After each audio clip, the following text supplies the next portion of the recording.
Em pronunciamento ao vivo, os deputados federais Coronel Tadeu e Luiz Felipe de Orleans e Bragança apontaram como o modelo conhecido como Sexta República, iniciado após o regime militar, chegou ao fim.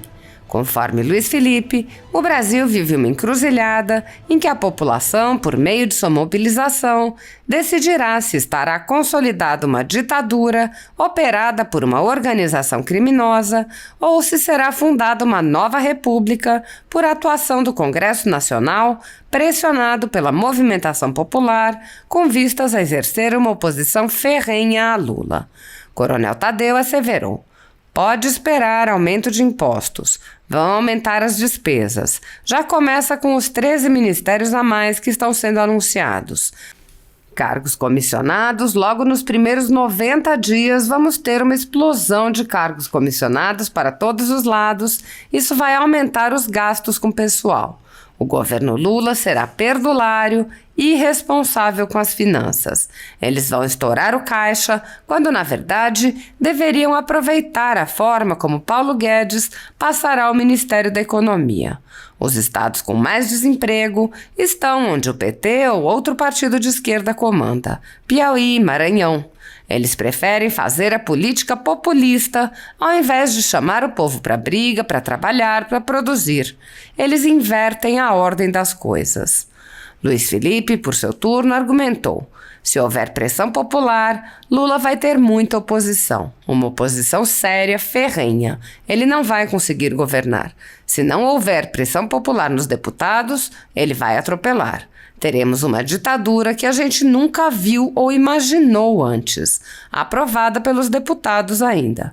O fiel da balança será o legislativo, que vai decidir se entrega o país a uma ditadura criminosa ou se ainda mantém uma república em evolução. Estamos vendo o fim da Sexta República. Estamos vendo o início de um combate a uma ditadura criminosa. Esse é o momento fulcral da nossa história. Não há como definir isso como sendo uma república com o STF agindo da maneira que está agindo. Acabou. 6 tentativas de fazer uma república fracassaram. O Congresso vai definir se vai apoiar esta ditadura, esse encerramento de república, ou vai apoiar a criação de uma nova república. A vontade popular é justamente esta. A população não quer tolerar uma organização criminosa. Cheio de operações obscuras, falta de transparência, tomada da máquina pública. No ensejo, ele complementou: a mídia está dizendo que não está acontecendo nada, praticamente. A mídia está completamente parceira de um grupo criminoso. Também é criminosa. Os omissos também são criminosos. Não dá para dizer que são isentos. Fazem parte da organização criminosa contra a população brasileira. Espero que a população brasileira cobre, faça oposição ferrenha. Eles têm narrativa que não tem força nenhuma. Um modelo antigo, falido, que leva a resultados pífios e empobrecimento da população do país. É um desastre. Censura e tudo que está sendo feito. Fim da propriedade privada, perseguição política. A gente está vendo o início de uma ditadura. Há 10 anos, a Folha Política atua noticiando fatos, discursos, argumentos e denúncias que são obliteradas pela velha imprensa. Nosso veículo de imprensa dá voz às vozes conservadoras, ao anticomunismo, à defesa dos direitos fundamentais e da liberdade de expressão e de imprensa, além de trazer ao público os vídeos dos pronunciamentos de autoridades para que o público possa formar sua própria opinião sobre o que foi dito e não precise depender de relatos de terceiros. Quem controla a informação, controla em última instância a realidade. Grupos monopolísticos e cartéis que se associam com o intuito de barrar informações contrárias ou inconvenientes atuam em conluio com a finalidade de aniquilar qualquer mídia independente, eliminando o contraditório e a possibilidade de um debate público amplo, honesto, abrangendo todos os feixes e singularidades personalidades dos mais diversos espectros políticos. Controlando as informações, o cartel midiático brasileiro tenta excluir do debate e, em última instância, da vida pública, os conservadores e os veículos que dão voz a essas pessoas. A renda da Folha Política está sendo confiscada a mando do ministro Luiz Felipe Salomão, ex-corregedor do TSE, com respaldo e apoio de Luiz Roberto Barroso, Alexandre de Moraes e Edson Fachin. A decisão confisca, de forma indiscriminada, todas as receitas advindas do YouTube, indicando claramente que a intenção não é a de excluir conteúdos específicos, mas sim de calar o canal e eliminar a empresa. Há mais de 16 meses, toda a nossa renda é retida sem qualquer justificativa jurídica. O atual corregedor, Benedito Gonçalves, impôs novas restrições ao canal, a pedido da coligação de esquerda que disputou a eleição. Se você apoia o trabalho da Folha Política e pode ajudar a evitar que o jornal seja fechado, doe por meio do Pix, cujo QR Code está visível na tela, ou por meio do código ajude@folhapolitica.org. Caso não utilize Pix, há a opção de transferência bancária para a conta da empresa Raposo Fernandes, disponível na descrição deste vídeo e no comentário fixado no topo. Há 10 anos, a Folha Política vem mostrando a realidade da política brasileira e quebrando barreiras do monopólio da informação. Com a sua ajuda, poderá se manter firme e continuar a exercer o seu trabalho. Pix ajude@folhapolitica.org. Assista. Eu queria lembrar uma coisa aqui, que em 2019, quando nós começamos o mandato lá, nós tínhamos um orçamento absolutamente engessado. E o que você está falando isso, né? A gente viveu ali os 4 anos com orçamento, né? Eu lembro que a cada R$100, o Brasil só tinha R$4 disponíveis. Deu uma reverberada aqui, mas tinha R$4 disponíveis para poder fazer alguma coisa para a população, porque o resto já estava tudo empenhado. Era o que vinha, o que a gente herdou do governo do PT, no caso, na época do Michel Temer, que assumiu, que deve ter herdado isso do PT também, onde você não tinha dinheiro para investimento nenhum. Faço aqui uma lembrança do Ministério da Infraestrutura. Você falou tanto na infraestrutura, o Brasil perdeu toda a capacidade de investimento, não tinha dinheiro. Havia apenas 8 bilhões de reais para que o ministro da Infraestrutura, curiosamente governador eleito hoje aqui do estado de São Paulo, Tarcísio de Freitas, né, ele só tinha 8 bilhões de reais para fazer milagre. Tanta estrada, tanta ponte, tanta coisa para consertar, porque anos e anos o PT só destruiu a infraestrutura brasileira e ele teve que se revirar, né, se virar nos 30, lá se revirar, fazer uma reengenharia, convocar o Exército para poder ajudar em alguma coisa. Me faz uns quilômetros aí, a engenharia do Exército fez bastante asfaltamento, recapeamento de estrada, né, teve que criar o modal ferroviário que foi destruído, né, para poder ajudar no transporte e tentar ficar esse custo mais barato para quem transporta soja, milho, açúcar e assim por diante. Então, esse é o quadro que a gente vinha consertando e que eu acredito, e você deve acreditar também, que muito provavelmente nós vamos retroceder agora, voltar nessa parte do assistencialismo.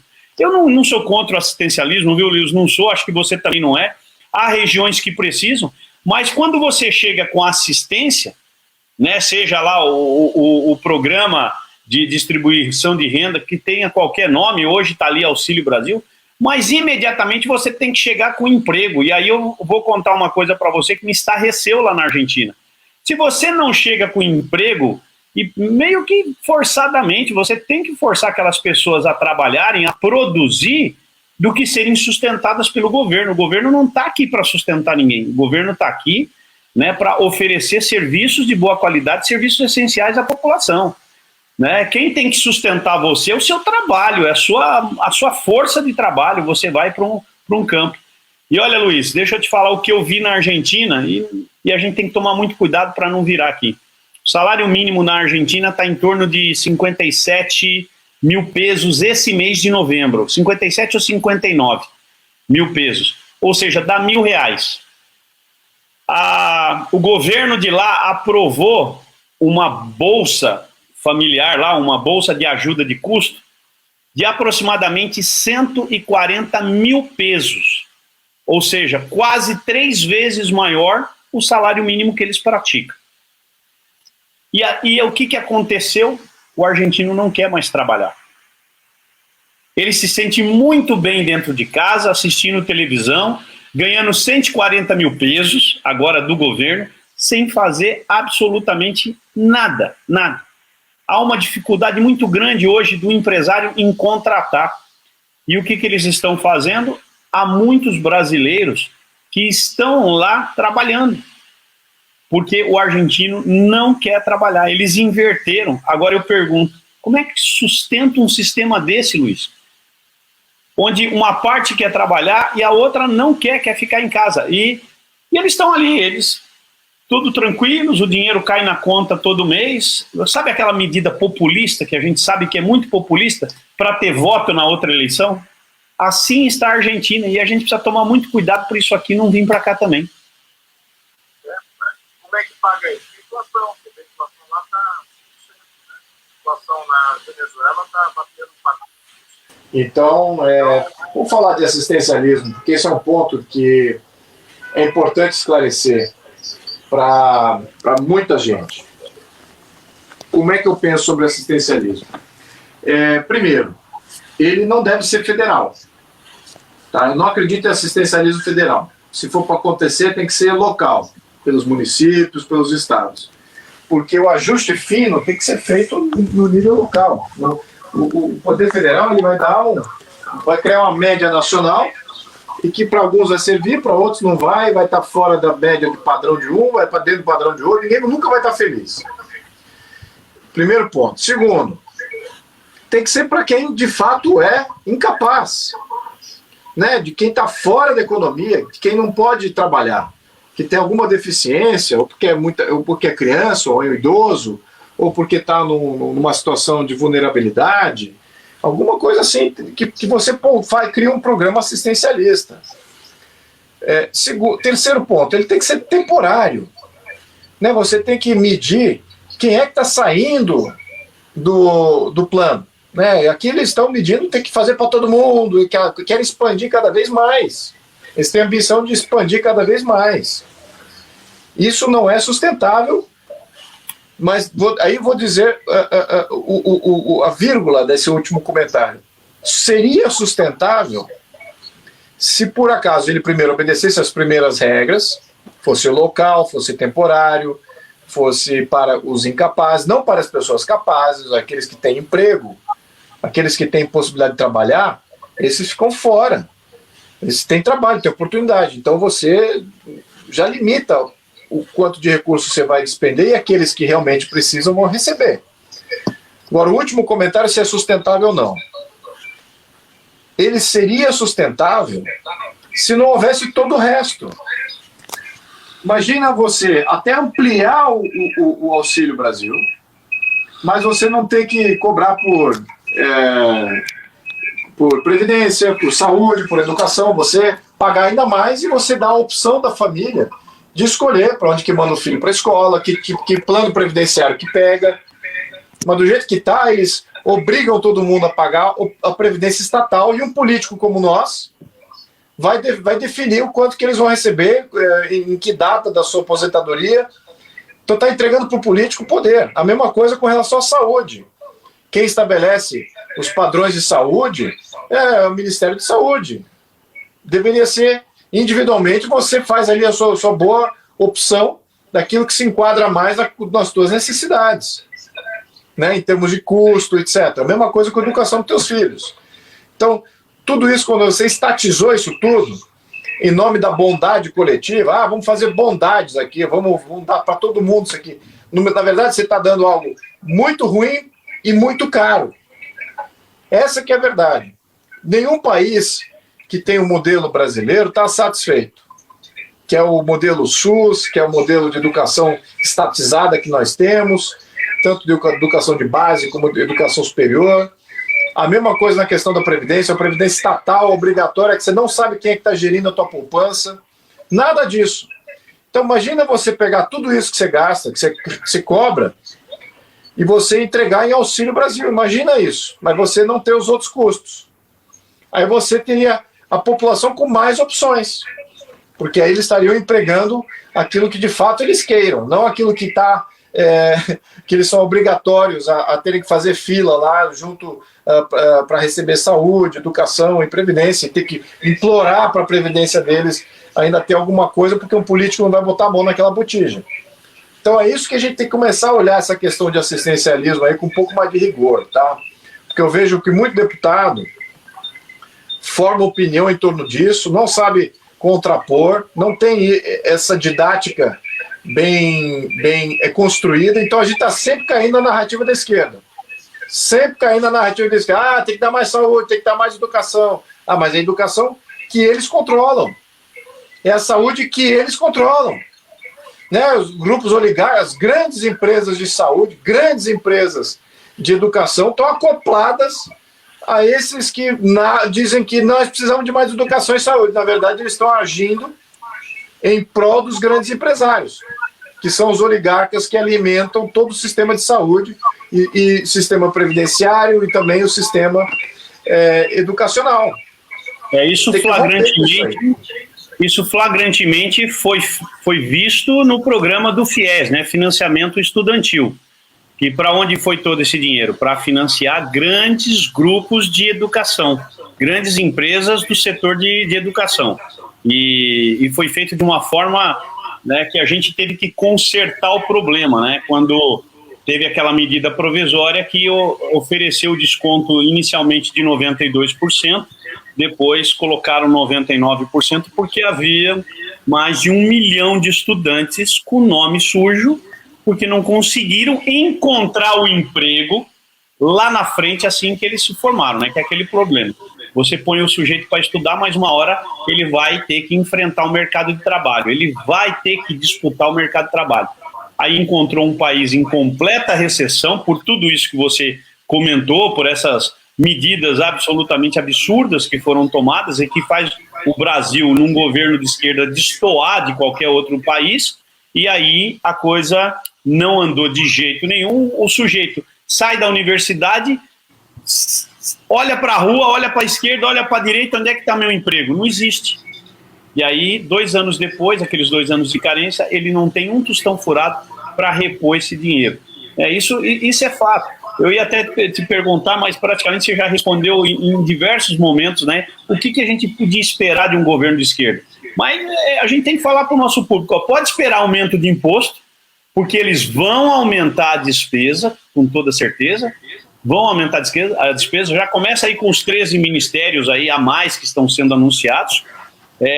Cargos comissionados, então, né, Luiz? Eu não vou nem tentar, uma hora vai aparecer isso, que logo nos 3 primeiros meses, nos primeiros 90 dias aí, nós vamos ter uma explosão de cargos comissionados em diversos lugares, para todos os lados, e isso vai aumentar os gastos com o pessoal, não tenho a menor dúvida disso. E o que o governo de esquerda vai fazer é justamente isso, né? É um governo perdulário, irresponsável com as finanças, e eles vão estourar o caixa, né? Seria essa a palavra mais simples que a gente pode dizer para vocês. Vão estourar o caixa, quando na verdade eles deveriam aproveitar a forma com que o Paulo Guedes deve passar o Ministério da Economia para o próximo e tentar melhorar ainda mais, porque já melhorou muito. Eu lembro de um quadro, Luiz, hoje, do desemprego. O estado com o menor índice de desemprego é Santa Catarina. Está ali na casa de 3% a 4%. E aonde estão os estados com o maior desemprego? Curiosamente, aonde o PT ou o partido de esquerda comanda. Caso de Piauí, caso do Maranhão, caso do Ceará e caso do Rio Grande do Norte, onde tem governadores do PT, ou pelo menos tinha nesses últimos anos. Por quê? Eles preferem fazer a política populista ao invés de chamar o povo para a briga. Vamos trabalhar e vamos produzir. E é isso que eles acabam invertendo a ordem das coisas. Ô Luiz, eu queria te fazer uma pergunta muito capciosa agora. Você acha que o novo presidente vai ter ou não vai ter apoio do Congresso Nacional? Excelente pergunta. Aliás, a gente estava discutindo isso, né, Tadeu? O que eu acho, se houver pressão popular, o presidente vai ter muita oposição. É uma oposição séria, uma oposição ferrenha. Ele não vai conseguir governar. Se não houver pressão popular nos deputados, aí ele vai atropelar. E aí teremos uma ditadura que a gente nunca viu e imaginou antes, aprovada pelos deputados ainda. Então, o fiel da balança aqui, na minha opinião, será o legislativo, que vai decidir se entrega o país a uma ditadura criminosa ou se ainda mantém uma república em evolução. Na minha opinião, Tadeu, nós estamos vendo aqui o fim da Sexta República. O que estamos vendo é o fim da Sexta República. E estamos vendo o início de um combate a uma ditadura criminosa. É isso que a gente está vendo. Esse é o momento fulcral aqui da nossa história. Tá? É o fim da Sexta República. Não teremos uma república com esse presidente aí. Não há como você definir isso como sendo uma república com o Ministério, o STF agindo da maneira que está agindo. Não há como você dizer, é uma república. Acabou a Sexta República. Né? 6 tentativas de fazer uma república fracassadas. Agora o Congresso é que vai definir se ele vai apoiar essa ditadura ou esse final de encerramento de república, ou se o Congresso vai vislumbrar aqui a criação realmente de uma nova república. Eu acho que a vontade popular é exatamente essa. A população não quer tolerar ver uma organização criminosa surgir e assumir o poder da maneira que está sendo construído, cheio de, eu diria que, operações obscuras, falta de transparência, tomada da máquina pública, e isso convertendo em voto, convertendo em validação popular, né? Vamos lembrar, quem criou a opção, as opções presidenciais, não foi a população. Não foi a população que criou as opções que estão aí. Essas opções foram criadas por interferência do Estado, da agência do Estado como o TSE. Eles é que criaram essas opções. Então, eles são responsáveis pelos resultados que está acontecendo agora. População indignada, uma maior parcela, na minha opinião. Então, praticamente a mídia está dizendo que não está acontecendo nada. Né? A mídia está completamente parceira de um grupo criminoso. Então a mídia também é criminosa. Aqueles também são, esses omissos são criminosos também. Então, não há como você dizer que a mídia não, eles estão fazendo o papel isento dele. Não, fazem parte da organização criminosa, sim, contra a população brasileira. Para mim está nítido isso. Agora, eu espero que a população faça cobrança, e uma cobrança ferrenha, porque eu não vejo força do lado do novo governo e da sua narrativa. A narrativa não tem força nenhuma, são narrativa antiga, modelo antigo, falido, que leva para resultados ridículos, pífios, de empobrecimento da população, do país. Não tem como tirar coisa boa do plano que vem de lá. Não vem nada de bom do plano, não dá para resgatar nada desse plano, zero. Sou completamente contra, vou ser oposição 100% contra esse plano aí. E aí, do ponto de vista político, é um desastre. É um desastre, com censura, com todo tipo de coisa que está sendo feito. Né? Isso aí é um grande problema. Além de outras coisas, fim da propriedade privada, você ter perseguição política. A gente está vendo aqui o início de uma ditadura, é isso que a gente está vendo. Se a população não agir na cobrança dos outros deputados que não estão nitidamente na oposição, como eu estou falando aqui, como o Tadeu está falando, esses outros deputados, eles não têm incentivo nenhum. Eles precisam dar ou incentivo ou punição. O incentivo, qual é o incentivo que está sendo gerado? Apoia o governo. Esse é o incentivo que está nítido para um deputado e para um senador. Apoia o governo, vou dar mais verba, vou dar mais cargo, vou facilitar a tua vida jurídica, não vou perseguir vocês.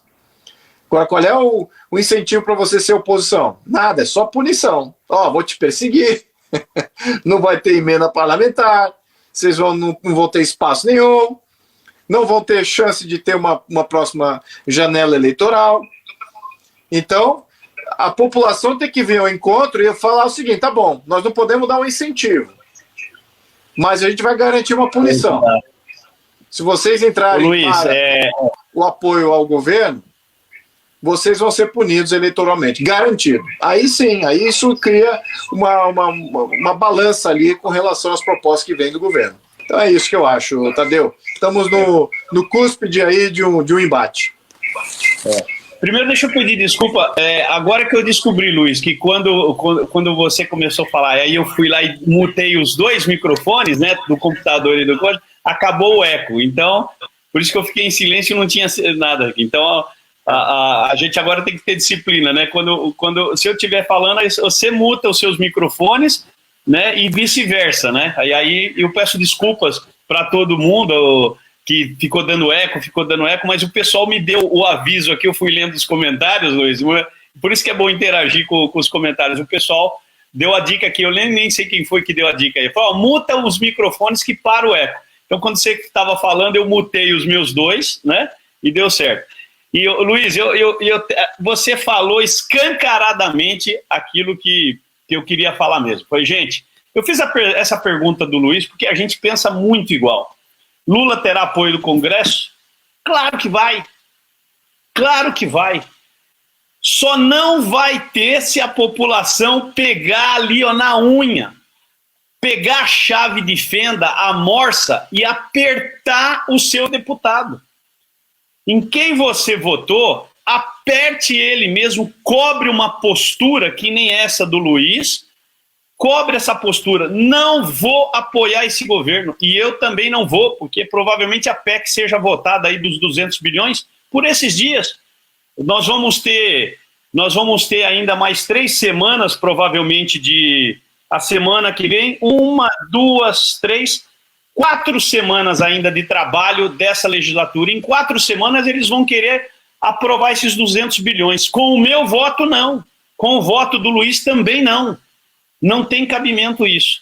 Então você precisa, não só agora, mas principalmente pelos próximos 4 anos, se você quer que o Lula não pratique as maldades que ele está querendo contra você, contra o povo e contra o país, você vai ter que ser um brasileiro atuante na política, apertando aquele deputado que você votou. Isso é extremamente importante e imediato, porque ele vai vir com aquela bandeja de ofertas, que nós sabemos quais são, além das emendas impositivas, que isso está na lei orçamentária e tem que ser respeitado, e eu falo aqui para vocês, esse ano aqui nós estamos distribuindo 19.807.000 reais cada deputado para hospitais. São 5 áreas aí: saúde, educação, agricultura, infraestrutura e segurança pública. 19 milhões, mas os deputados querem mais. E aí o PT vai vir com aquela bandeja de ofertas. Quanto você quer, meu filho, para vir comigo?